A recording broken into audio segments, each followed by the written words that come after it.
Démarrée officiellement le 1er octobre 2019, la couverture maladie universelle est une réalité aujourd'hui dans nos différentes régions. Mais certaines catégories de la population ivoirienne s'inscrivent difficilement dans cette dynamique du gouvernement. Il s'agit des acteurs du secteur informel, dont le monde agricole. Un atelier s'est ouvert dans le district d'Abidjan en vue d'élaborer un schéma de prise en charge de ces acteurs. Le secteur informel et le secteur agricole ne bénéficient pas de manière formelle de couverture sociale. Donc, alors que la couverture maladie étant obligatoire, il est bien que l'État de Côte d'Ivoire, à travers le gouvernement, prenne des initiatives avec ses partenaires afin que ces populations bénéficient réellement de la couverture sociale. La Côte d'Ivoire bénéficie pour la circonstance du soutien de la FAO, Organisation mondiale de l'alimentation, pour mettre en œuvre cette politique sociale.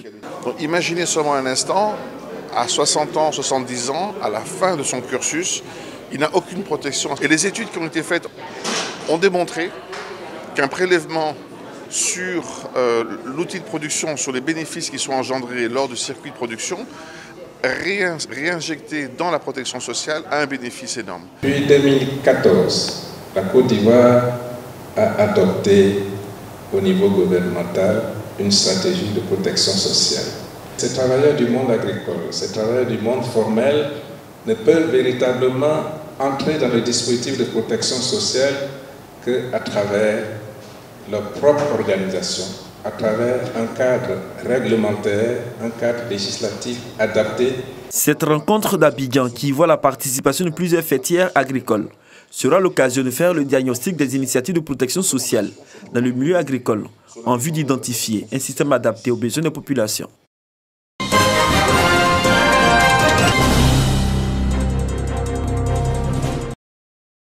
8 pays de l'Afrique de l'Ouest, dont la Côte d'Ivoire, se réunissent pour trouver des stratégies en vue de développer l'élevage traditionnel.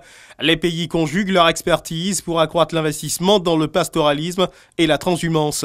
C'est un projet régional de dialogue et d'investissement pour le pastoralisme et la transhumance au Sahel et dans les pays côtiers de l'Afrique de l'Ouest, dénommé PREDIP.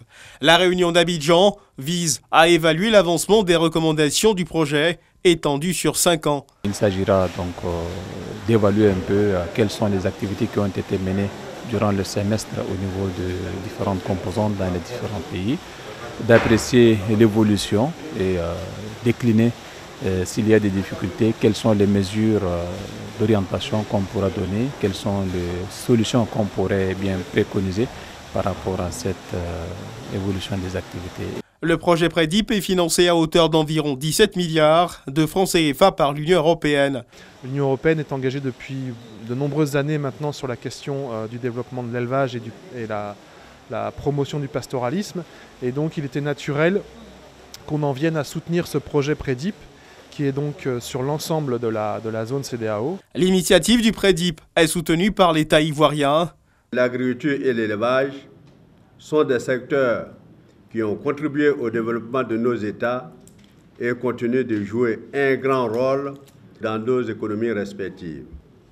Ainsi, la problématique de la transhumance et du pastoralisme transfrontalier mérite de profondes réflexions par les pays sahéliens et côtiers pour préserver l'intégration régionale séculaire et florissante de nos États.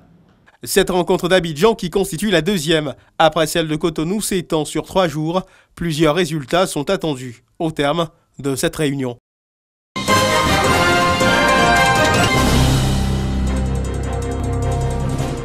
À l'occasion du 75e anniversaire de la libération du peuple juif, après le massacre de plus de 6 millions d'entre eux, les diplomates expriment leur solidarité.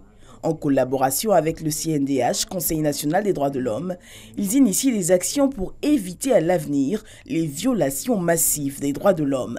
Le Conseil national s'est associé à l'ambassade d'Israël pour commémorer cet événement et surtout pour parler du passé à l'effet d'évoquer ensemble les garanties de non-répétition. Une démarche appréciée par le rabbin Alain Michel, historien et spécialiste de la Shoah. Se souvenir simplement des personnes qui ont disparu sans en tirer des conséquences pour que un même sort ne reviennent pas dans l'humanité, où que ce soit, dans n'importe quel peuple, dans n'importe quel continent. Alors si on ne fait pas ça, finalement, quelque part, on a raté la raison principale de cette commémoration. Chaque 26 janvier, un hommage est rendu aux victimes juives qui ont été exterminées par les nazis, ce à la fin de la Seconde Guerre mondiale.